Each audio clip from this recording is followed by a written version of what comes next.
Hi, welcome to love talkies feel my love episode 100. Dear YouTube family, గత 100 భాగాలుగా feel my లవ్పై మీరు చూపిస్తున్న ఆదరాభిమానాలకు కృతజ్ఞతలు.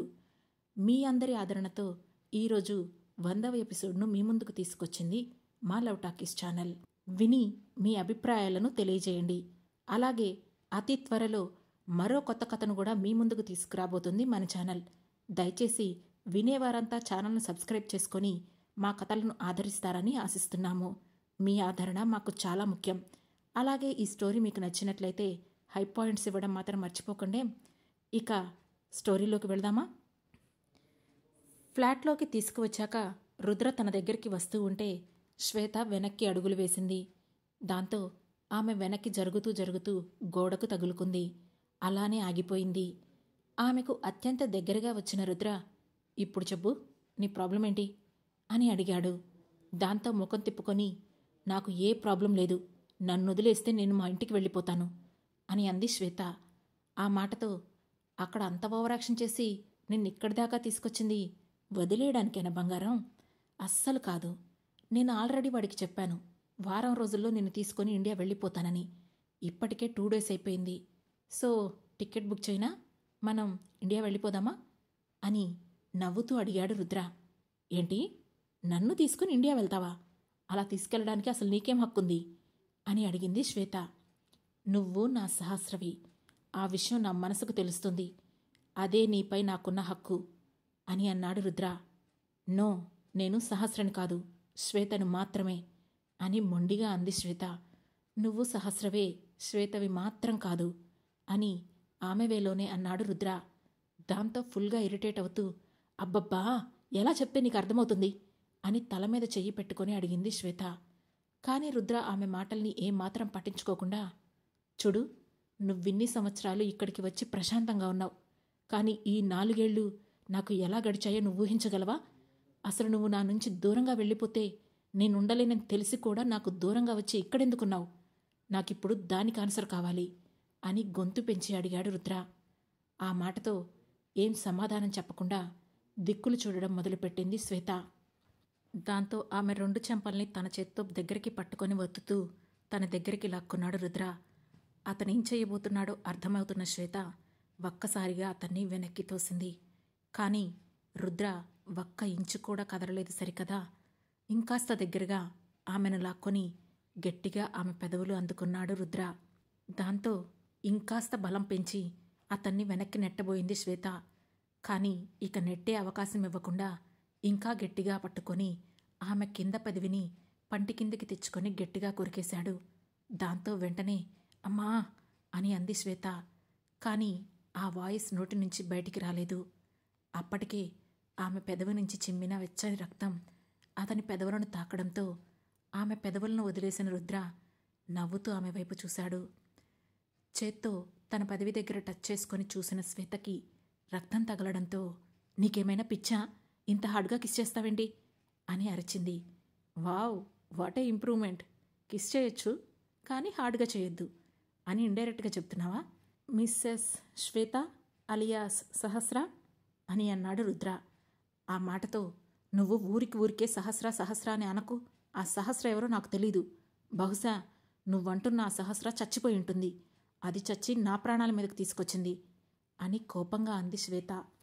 దాంతో వెంటనే రుద్ర కోపంగా, ఏంటి సరదాగా మాట్లాడుతుంటే నాటకాలు చేస్తున్నావు? అది చావడం ఏంటి? అది చస్తే నేను బ్రతుకుంటానా అని అడిగాడు. ఆ మాటకు కళ్ళలో నీళ్లు తిరుగుతుండగా అలానే రుద్రను చూస్తూ ఉండిపోయింది శ్వేత. ఆ కళ్ళలో నీళ్లే తాను సహస్ర అనే నిజాన్ని చెబుతూ ఉండడంతో రుద్ర తన కోపాన్ని తగ్గించుకొని, ఇక చాలే గాని వెళ్ళి నా కోసం ఒక స్ట్రాంగ్ కాఫీ తీసుకురా, అది అచ్చం మీ అమ్మ చేసిన కాఫీలా ఉండాలి అని అన్నాడు. అతని నోటి నుండి అమ్మ అని మాట వినిపించగానే ఉలిక్కిపడ్డ శ్వేత ఒక్కసారిగా కళ్ళెత్తి రుద్రవైపు చూసింది. ఏంటా చూపు? నేనంటే గుర్తులేదని చెబుతున్నావు. సరే, నేను గుర్తుండాల్సిన అవసరం లేదులే. కనీసం మీ అమ్మ కూడా గుర్తులేదా? చిన్నప్పటి నుంచి ఒంటరిగా నిన్ను కష్టపడి పెంచిన అమ్మ గురించి కూడా పట్టించుకోకుండా దేశం కాని దేశం వచ్చి హ్యాపీగా మొగుడితో బిడ్డతో ఎంజాయ్ చేస్తున్నావా అని అడిగాడు రుద్ర. అతను అంటున్న మాటలు తట్టుకోలేకపోయిన శ్వేత ఎదురుగా కనిపించిన కిచెన్లోకి పరిగెత్తింది.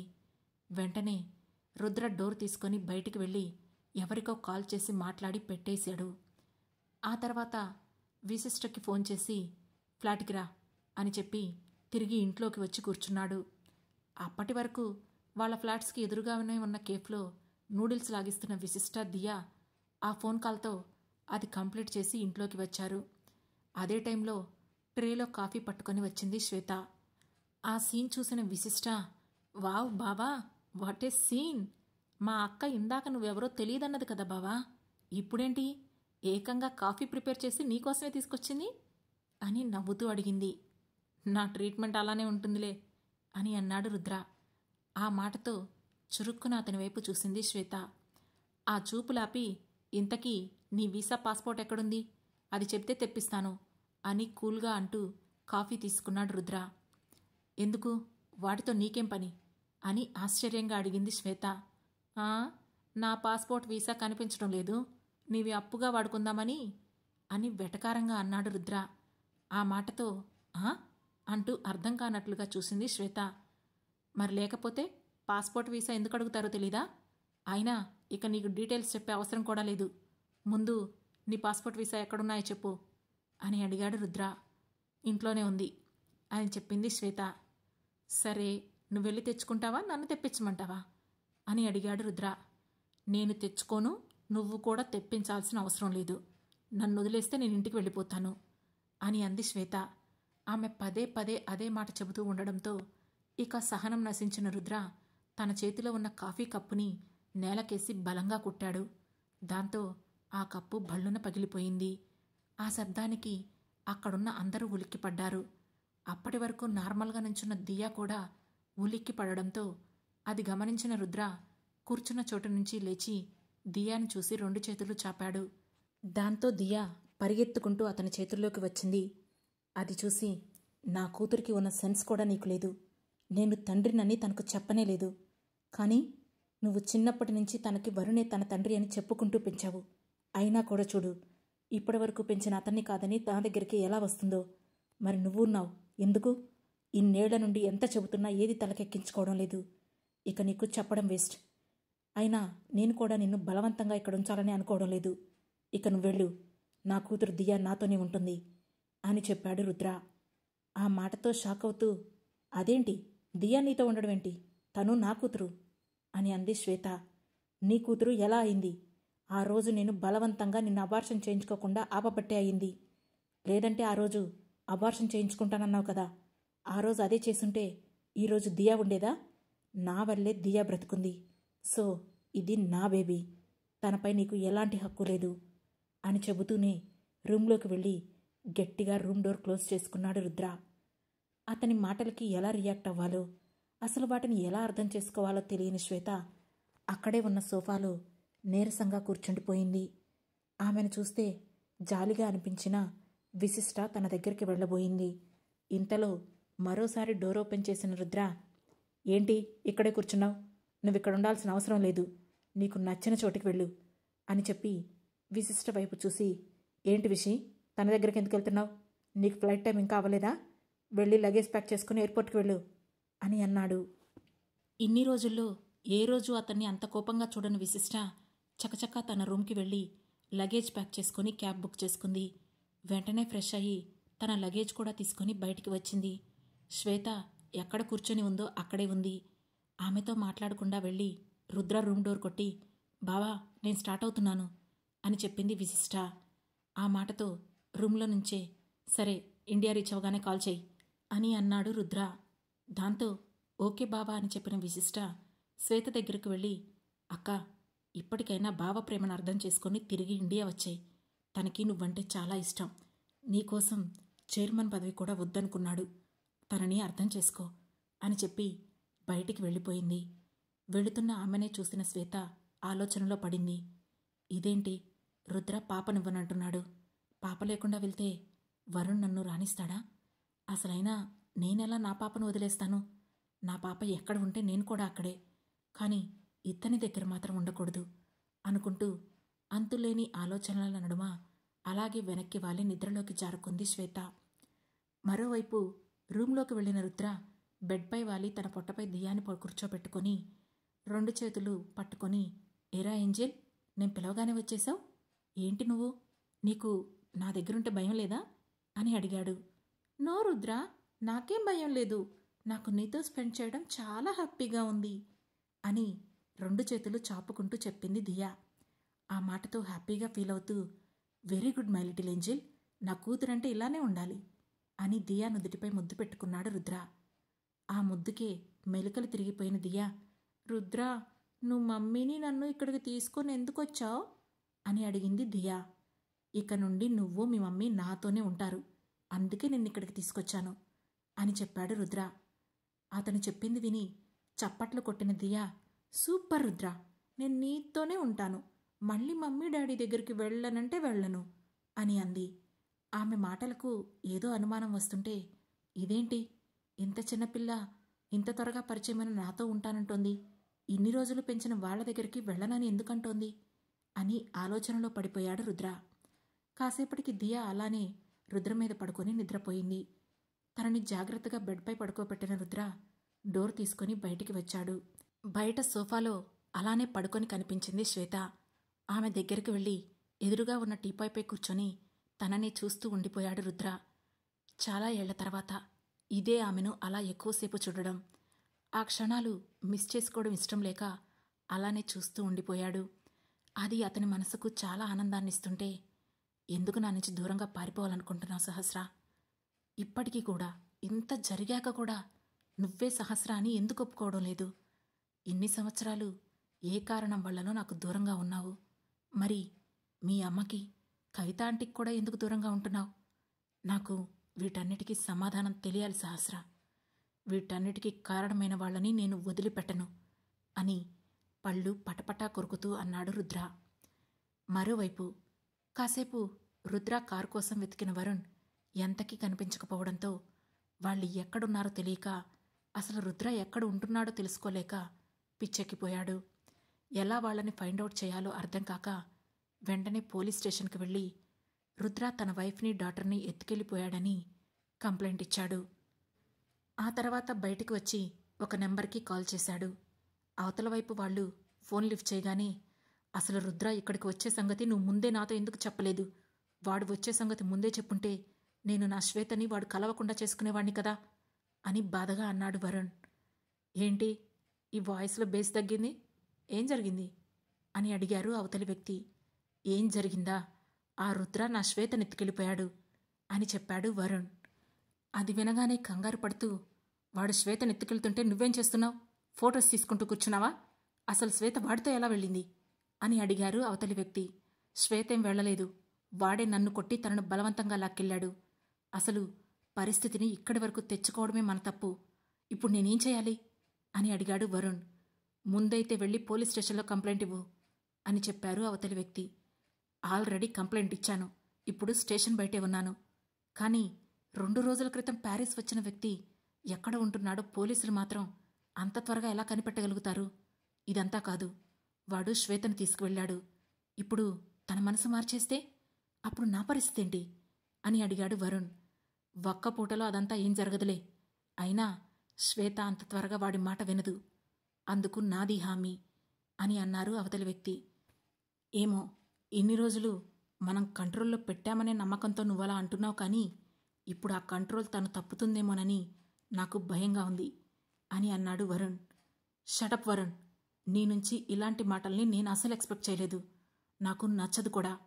పోలీస్ కంప్లైంట్ ఇచ్చావు కదా, ఆ పోలీస్ మొక్కాన ఇంకొంత డబ్బు కొట్టు. తెల్లారేసరికి శ్వేతని దాని కూతుర్ని తీసుకొచ్చి నీకు అప్పగిస్తాడు అని అన్నారు అవతలి వ్యక్తి.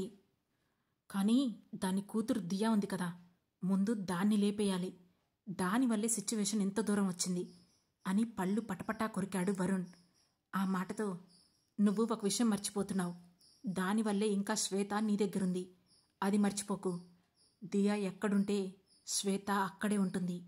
అందుకోసమైనా సరే నువ్వు ఆ పాపను తెచ్చుకోవాల్సిందే అని చెప్పారు అవతలి వ్యక్తి. అసలు శ్వేత లేకుంటే నాకు పిచ్చెక్కిపోతుంది. ఇంతకాలం తన ఇష్టానికి వదిలేసి తప్పు చేశాను. ఎప్పటికైనా తానే మారుతుందనుకున్నాను, కానీ ఇలా అవుతుందనుకోలేదు అని తెగ బాధపడిపోయాడు వరుణ్. జరిగిపోయిన దానికి మనమేం చేయగలంలే కానీ అది వదిలేసి జరగాల్సింది చూడు. ముందు పోలీస్ స్టేషన్కి వెళ్ళి వాడికి డబ్బులిచ్చి త్వరగా శ్వేత ఎక్కడుందో కనుక్కోమని చెప్పు. ఆ తర్వాత వాడే పని పూర్తి చేస్తాడు. నువ్వు ఇంటికి వెళ్ళి ఒక ఫుల్ వేసి రెస్ట్ తీసుకో. రేపట్లోగా ఆ శ్వేత దాని కూతురు నీ ముందుంటారు అని చెప్పేసి ఫోన్ పెట్టేశారు అవతలి వ్యక్తి. దాంతో ఆ వ్యక్తి చెప్పినట్లే లోపలికి వెళ్ళి ఇన్స్పెక్టర్కి డబ్బులిచ్చి ఉదయంలోగా రుద్ర గురించి తెలుసుకుని శ్వేతను అప్పగిస్తే మరింత అమౌంట్ ఇస్తానని చెప్పి అక్కడి నుంచి వెళ్ళిపోయాడు వరుణ్. నేరుగా ఇంటికి వెళ్ళిన అతను ఫుల్గా డ్రింక్ చేసి మొబైల్లో ఉన్న శ్వేత ఫోటోను తీశాడు. అందులో వరుణ్, శ్వేత, దియా ఉన్నారు. దాంతో ఆ ఫోటోపై ఉన్న దియా ఫేస్ను కనిపించకుండా పట్టుకొని శ్వేత వైపు చూస్తూ, శ్వేత, నిన్నెంత బాగా చూసుకున్నాను. నువ్వు అడిగినవన్నీ చేశాను. నీకోసం నా ఇష్టాలన్నీ చంపుకున్నాను. నీ ఇష్టాలకి విలువిచ్చాను. నీకోసం నీ కూతుర్ని కూడా భరించాను. దాన్ని కూడా ఎంత ప్రేమగా చూసుకున్నాను. అలాంటిది నన్ను వదిలేసి వాడు పిలవగానే వాడు వెంట వెళ్ళడానికి నీకు మనసెలా వచ్చింది శ్వేత అని కాసేపు ఆ ఫోటోని చూస్తూ ప్రశ్నిస్తూ అలాగే మత్తులో పడుకుండిపోయాడు.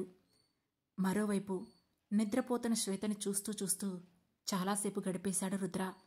మధ్యరాత్రిలో శ్వేతకు మెలకువ రావడంతో కళ్ళు తెరిచిన ఆమెకు ఎదురుగా తననే చూస్తూ కనిపించాడు రుద్ర. దాంతో టక్కున లేచి కూర్చుంది శ్వేత. కాస్త సర్దుకున్న రుద్ర తన చూపుని పక్కకు మళ్లించి, నువ్వెందుకు ఇంకా ఇక్కడ వెళ్లకుండా ఉండిపోయావు? అక్కడ నీ హస్బెండ్ రోడ్లు పట్టుకుని తిరుగుతున్నాడు అని అన్నాడు. నా కూతుర్ని నువ్వు తీసుకెళ్తే తను లేకుండా నేనెక్కడికి వెళ్ళగలను అని అడిగింది శ్వేత. ఏ, కూతురు లేకుంటే నీ హస్బెండ్ నేను ఇంటికి రానివడా అని అడిగాడు రుద్ర. ఆ మాటతో శ్వేత ఏం మాట్లాడకుండా తలదించుకుంది. దాంతో అతను అనుమానంగా, దియా నీకు కావాలా లేక నీ హస్బెండ్కి కావాలా శ్వేత అని అడిగాడు రుద్ర. ఆ మాటకు చురుక్కున అతని వైపు చూసిన శ్వేత, లిజన్ రుద్ర, మా లైఫ్ గురించి నీకు అనవసరం. మీరు అనుకుంటున్నట్లు నేను సహస్రని కాదు, ఐఎమ్ శ్వేత ఓన్లీ అని అంది. ఓకే, మీరు శ్వేత గారు కనుకనే వెళ్ళిపోమ్మని చెబుతున్నాను శ్వేత గారు అని వెటకారంగా అన్నాడు రుద్ర. అయితే నా కూతురు నాకివ్వండి, వెళ్ళిపోతాను అని ఆశగా అడిగింది శ్వేత. మీరు సహస్ర కాదు మీ శ్వేత, బట్ దియా నా కూతురే. ఆ విషయంలో ఎలాంటి మార్పు లేదు. అండ్ మీ హస్బెండ్కి కూడా మీరంటేనే ఇష్టం ఉన్నట్లుంది, దియా అంటే కాదు. సో వెళ్ళి హ్యాపీగా వాడితోనే ఉండండి అని అక్కడి నుంచి లేచి వెళ్ళి డోర్ క్లోజ్ చేసుకున్నాడు రుద్ర. అతను అంటున్న ఒక్కొక్క మాట మనసుని చిత్రవద చేస్తుంటే, ఇప్పుడు నేను దియాను వదిలేసి వరుణ్ దగ్గరికి వెళ్ళాలా? అలా వెళ్తే వరుణ్ హ్యాపీ అవుతాడా? కానీ నేను హ్యాపీగా ఉండను కదా. నా పాప నాది, తను నాతోనే ఉంటుంది. తను నాతో వచ్చే వరకు నేనెక్కడికి వెళ్ళను, ఇక్కడే ఉంటాను అని గట్టిగా ఫిక్స్ అయింది శ్వేత. అలా ఆలోచిస్తూ ఉండగానే తెల్లారిపోయింది. సరైన నిద్ర, అంతులేని ఆలోచనల నడుమ పిచ్చెక్కిపోయిన శ్వేత వెంటనే ఓ స్ట్రాంగ్ కాఫీ ప్రిపేర్ చేసుకుని ఒక సిప్ చేస్తూ హాల్లోకి వచ్చేసరికి అక్కడ కూర్చొని కనిపించాడు రుద్ర. అతన్ని చూసిన శ్వేత, ఇతను కూడా లేచాడే, ముందు తెలిస్తే ఇంకో కాఫీ పెట్టేదాన్ని అనుకుంటూనే చేతిలో ఉన్న కాఫీని తాగడం మొదలుపెట్టింది. వచ్చి రుద్రకి ఎదురుగా ఉన్న సోఫాలో కూర్చొని, దియా లేచిందా అని అడిగింది శ్వేత. ఒక్కొక్క చుక్క కాఫీ గొంతు దిగుతుంటే కాస్త రిలీఫ్గా అనిపించడంతో ఆ ఫీల్ శ్వేత ముఖం మీద క్లియర్గా కనిపిస్తుంది.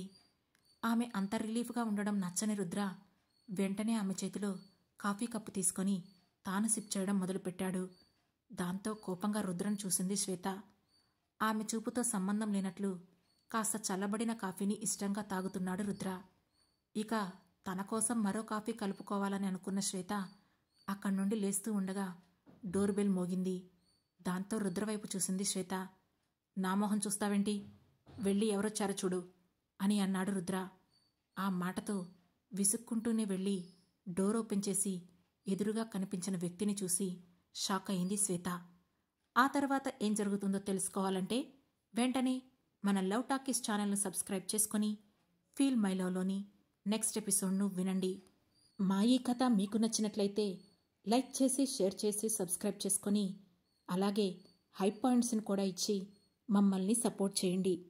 Thanks for watching.